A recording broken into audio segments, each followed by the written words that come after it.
الحمدللہ والصلاة والسلام علی رسول اللہ، اما بعد۔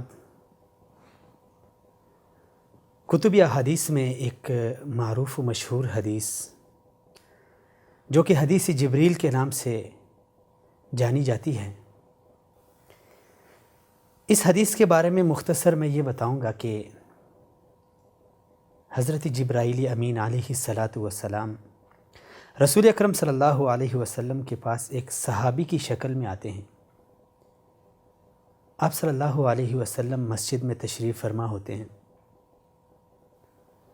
آ کے جبرائیل امین اپنے گھٹنے آپ صلی اللہ علیہ وسلم کے گھٹنوں سے ملا کے بیٹھ جاتے ہیں، اور پھر صحابہ کی موجودگی میں جبرائیل امین آپ صلی اللہ علیہ وسلم سے چند سوال پوچھتے ہیں۔ ان میں پہلا سوال ہوتا ہے مل ایمان، کہ ایمان کیا ہے؟ آپ صلی اللہ علیہ وسلم اس کی وضاحت کرتے ہیں۔ پھر پوچھتے ہیں مل اسلام، اسلام کے بارے میں کچھ بتائیے، آپ صلی اللہ علیہ وسلم اس کے بارے میں بتلاتے ہیں۔ اسی طرح تیسرا سوال وہ یہ پوچھتے ہیں کہ مل احسان، احسان کیا ہے؟ اور پھر چوتھا سوال کہ قیامت کب ہوگی؟ آپ صلی اللہ علیہ وسلم اس کے جواب میں فرماتے ہیں کہ جس سے یہ سوال پوچھا گیا ہے یہ سائل سے زیادہ اور بہتر نہیں جانتا، یعنی مجھے اس کا علم نہیں ہے کہ قیامت کب ہوگی، کب واقع ہوگی۔ آخری سوال یہ ہوتا ہے کہ وما اشراطھا، چلیں آپ کو قیامت کے بارے میں پتہ نہیں ہے، لیکن قیامت کی نشانیاں کیا ہوگی؟ یہ مختصر جو ہے نا 5 سوال حدیث جبریل میں یہ ذکر ہیں۔ میں آپ حضرات کے سامنے جس سوال کے بارے بات کرنا چاہتا ہوں وہ یہ ہے کہ تیسرا سوال جو جبرائیل امین نے آپ صلی اللہ علیہ وسلم سے پوچھا کہ مل احسان، احسان کیا ہے؟ آپ صلی اللہ علیہ وسلم اس کے جواب میں فرماتے ہیں ان تعبد اللہ کأنک تراہ فإن لم تکن تراہ فإنہ یراک، یہ ہے احسان، کہ آپ اللہ کی ایسی عبادت کرو گویا تم اللہ کو دیکھ رہے ہو، اللہ تمہارے سامنے ہے، تم اسے دیکھ رہے ہو۔ جب بھی کوئی عبادت کرنے لگو تو ذہن میں یہ تصور لے آؤ، فَإِن لَمْ تَكُنْ تَرَاهُ فَإِنَّهُ يَرَاكَ، اگر دل میں یہ خیال نہ آئے کہ میں اللہ کو دیکھ رہا ہوں تو پھر کم از کم یہ خیال ہونا چاہیے کہ اللہ مجھے دیکھ رہا ہے۔ یہ ہے احسان۔ عبادت میں ایسا خیال، ایسا یقین، خیال نہیں بلکہ یقین ہونا چاہیے کہ میں اللہ کو دیکھ رہا ہوں۔ اگر یہ نہیں تو کم از کم یہ ضرور ہونا چاہیے کہ اللہ مجھے دیکھ رہا ہے۔ نماز پڑھ رہے ہوں، زکوٰۃ دے رہے ہوں، حج ادا کر رہے ہوں، کوئی بھی نیک عمل، کوئی بھی عبادت جب بندہ اسے سر انجام دینا چاہتا ہے تو اسے چاہیے کہ یہ ذہن میں ضرور بٹھائے۔ یہ ہے احسان۔ اب میں اپنی بات کو یہاں سے بالکل دوسری جانب لے کے جانا چاہتا ہوں، اور اس کے بعد میں بتاؤں گا کہ عبادت کے وقت ہمیں کیا ذہن میں لانا چاہیے، اور پھر جب انسان کا نفس اسے گناہ پر ابھارے تو اس ٹائم انسان کو کیا تصور ذہن میں لانا چاہیے۔ 2 اہم نقطے ہیں۔ عبادت کے وقت کأنک تراہ فإن لم تکن تراہ فإنہ یراک، عبادت کے وقت گویا تم اللہ کو دیکھ رہے ہو، اگر یہ نہیں تو اللہ تمہیں دیکھ رہا ہے۔ یہ ذہن میں بٹھا لے۔ اب چلتے ہیں دوسری طرف۔ سورہ یوسف 13ویں سپارے کے آغاز میں ہی جو یوسف علیہ السلام کا قصہ ذکر ہے اس صورت میں، 13ویں سپارے کی پہلی آیت ہے وَمَا أُبَرِّئُ نَفْسِي إِنَّ النَّفْسَ لَأَمَّارَةٌ بِالسُّوءِ۔ یوسف علیہ السلام فرماتے ہیں کہ میں اپنے نفس کو بری نہیں کرتا، میں اپنے نفس کی پاکیزگی نہیں بیان کرتا۔ کیوں؟ ان النفس لامارۃ بالسوء، کہ انسان کا جو نفس ہے یہ گناہوں پہ انسان کو ابھارتا ہے۔ یہ ایک فطری تقاضا ہے، بشریت کا تقاضا ہے۔ اب جب انسان کو اس کا نفس کسی گناہ پہ ابھارے یا انسان کے ذہن میں یہ آئے کہ میں نے ابھی یہ گناہ کرنا ہے، تو اس ٹائم کیا ہونا چاہیے بندے کے ذہن میں؟ عبادت کے وقت تو رسول اکرم صلی اللہ علیہ وسلم نے بتا دیا کہ گویا کہ تم اللہ کو دیکھ رہے ہو، اگر یہ نہیں تو اللہ تمہیں دیکھ رہا ہے۔ اس کے لیے ہم دیکھتے ہیں طبرانی کی ایک صحیح روایت ہے، حضرت عبداللہ ابن عمر رضی اللہ تعالی عنہما، جناب عمر کے صاحبزادے، ایک عظیم الشان صحابی ہیں۔ یہ راستے میں چلتے چلتے ان کی ایک چرواہے کے ساتھ ملاقات ہو جاتی ہے۔ ایک غلام ہے، کسی کی بکریاں چرا رہا ہے۔ حضرت عبداللہ ابن عمر نے ان سے کہا بھئی ایک بکری بھیج دو ہمیں۔ اس غلام نے کہا نہیں، یہ میرے مالک کی بکریاں ہیں اور میرے مالک نے مجھے اس کی اجازت نہیں دی کہ میں کسی کو بلا اجازت بکری بیچ دوں یا کوئی تحفہ دے دوں یا ایسے دے دوں، مجھے اجازت نہیں ہے اس کی۔ تو حضرت عبداللہ ابن عمر نے اس چرواہے کا امتحان لیتے ہوئے، اس کو آزمائش میں ڈالتے ہوئے فرمائے کہ بھئی تمہارا مالک اب یہاں کہاں ہے؟ کون سا وہ تمہیں دیکھ رہا ہے؟ ہمیں بکری بیچ دو، اور جب مالک کے پاس جاؤ تو اسے کہنا کہ بس بھیڑیا آ گیا اور بکریوں میں سے ایک بکری کو لے گیا، بس یہ بہانہ کر دینا۔ اس اللہ والے، اس نیک غلام نے، اگرچہ اس کی زندگی غلامے میں بسر ہو رہی تھی، اس نے حضرت عبداللہ ابن عمر رضی اللہ تعالی عنہ کی یہ بات سنتے اس کے جواب میں کہا این اللہ، بڑی بہادری سے کہا کہ بھئی اللہ کہاں ہے؟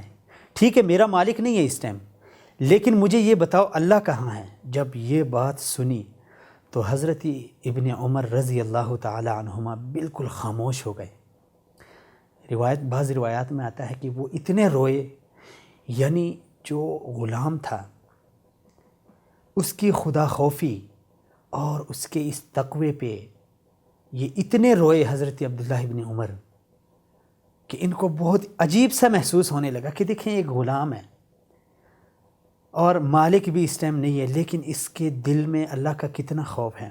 اب دیکھیں یہاں پہ انسان کے نفس کا پتہ چلتا ہے۔ اگر انسان کے دل میں یہ چیز نہ ہو کہ اللہ کہاں ہے یا اللہ مجھے دیکھ رہا ہے، تو ضرور اس کے پاس یہ چانس ہوتا ہے کہ مالک نہیں ہے، ٹھیک ہے ایک بکری دے دوں گا، مالک کو بولوں گا کہ بھئی میں صحرا میں تھا، بکریاں چرا رہا تھا تو ایک بھیڑیا آ گیا بکری کو لے گیا، بات ختم۔ لیکن اس غلام کے دل میں یہ تصور تھا کہ اللہ ہے اور اللہ مجھے دیکھ رہا ہے، تو اس نے، اس کے اس تقوی نے اس کے نفس کے اوپر غلبہ پا لیا اور وہ ایک گناہ سے، ایک عظیم گناہ سے بچ گیا، ایک عظیم خیانت سے بچ گیا۔ لیکن پھر ایسے نیک لوگوں کو اللہ تعالیٰ صلہ بھی دیتے ہیں۔ خیر قیامت کے دن جنت میں جو اسے ملے گا وہ تو ملے گا ضرور، لیکن دنیا میں کیا ہوتا ہے، اکثر ایسے ہوتا ہے۔ حضرت عبداللہ ابن عمر نے اس غلام کو اس کے مالک سے خریدا، اور روایت میں یہ بھی آتا ہے کہ وہ ساری بکریاں بھی خرید لی، غلام کو آزاد کر کے وہ ساری بکریاں اسے دے دی کہ جاؤ یہ بھی تمہاری ہوگی۔ یہ تو تھا دنیا میں اس کا صلہ۔ یہ کچھ عرصہ پہلے ہم نے خبروں میں یا بعض عربی اخبارات میں ہم نے پڑھا کہ اسی طرح سعودیہ میں بعض علاقوں میں کچھ سعودی جو ہے نا گھوم رہے تھے، تو ایک یمنی یا سوڈانی ایک چرواہا تھا، اس کے ساتھ بھی سیم اسی طرح کا ایک واقعہ پیش آیا۔ انہوں نے اسے کہا کہ بھائی ایک بکری دے دو، تو اس نے بھی یہی جواب دیا۔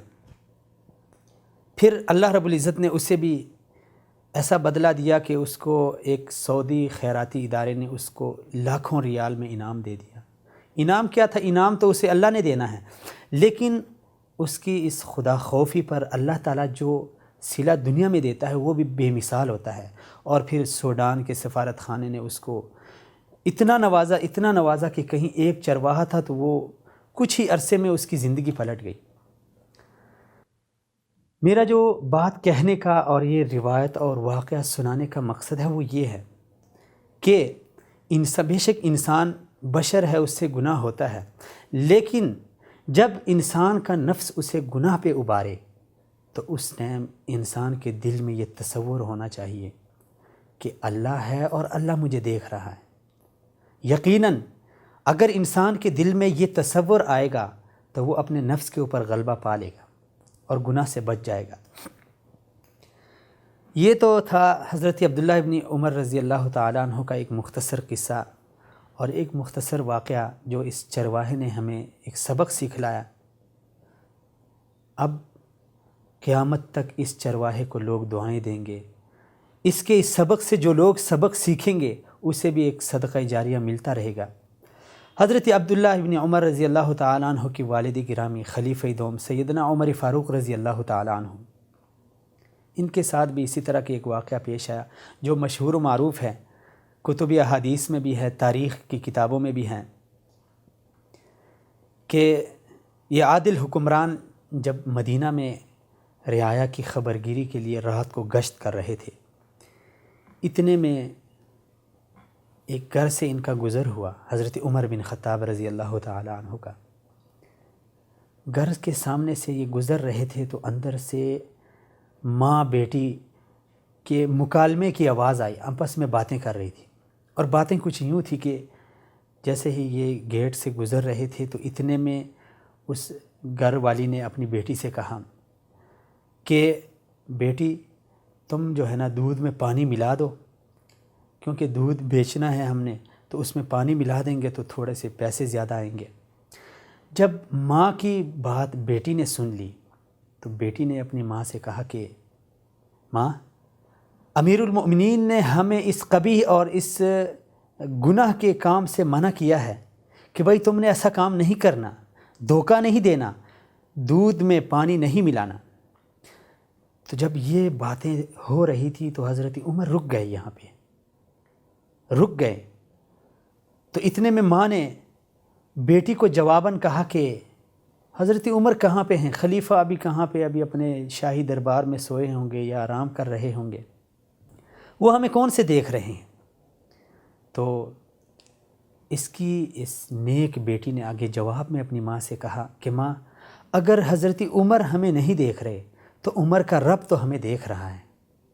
دیکھیں، ایک لڑکی ہے، اس کی عمر خدا جانے کتنی ہوگی، لیکن اس کے دل میں جو اللہ تعالیٰ کا خوف تھا وہ اللہ کو بے شک اتنا پسند آیا ہوگا کہ اس نے اسے خوب نوازا ہوگا۔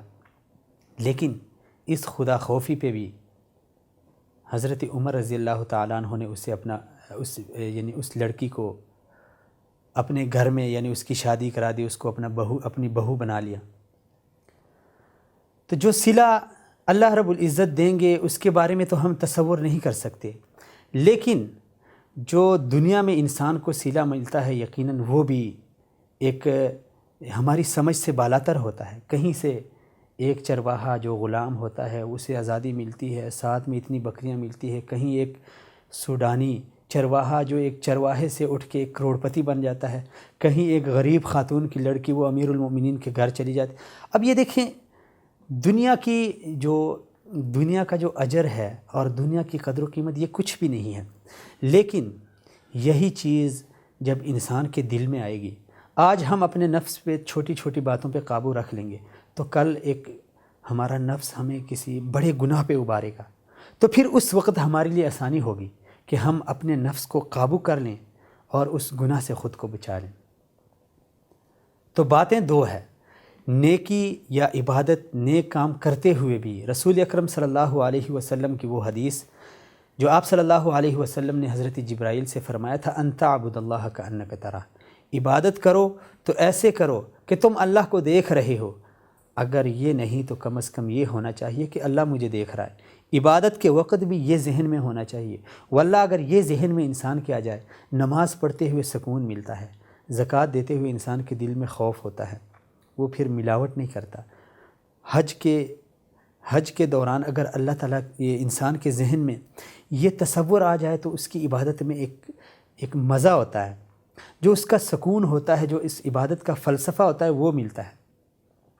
اور جب انسان کا نفس ہے، جب وہ اسے گناہ پہ ابارے تو اس ٹائم پہ بھی انسان کے دل میں یہ تصور ہونا چاہیے یقیناً انسان اس گناہ سے بچ سکتا ہے، وہ چاہے چھوٹا ہو چاہے بڑا ہو، لیکن اگر چھوٹے پہ ہم قابو رکھ لیں گے تو پھر کل ہمارا نفس ہمیں کسی بڑے گناہ پہ، خدا نخواستہ چوری پہ ہمیں ابارے، قتل پہ ابارے، زنا پہ ابارے، جب ہمارے دل میں یہ تصور ہوگا کہ اللہ دیکھ رہا ہے تو یقیناً ہم اس سے بچ سکتے ہیں۔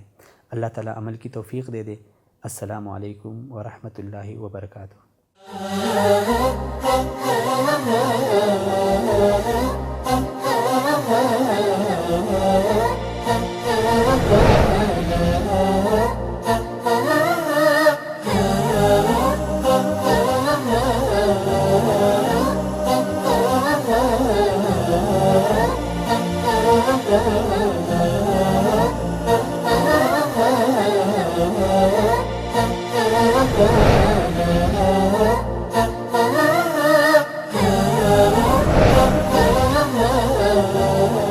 مثال اردو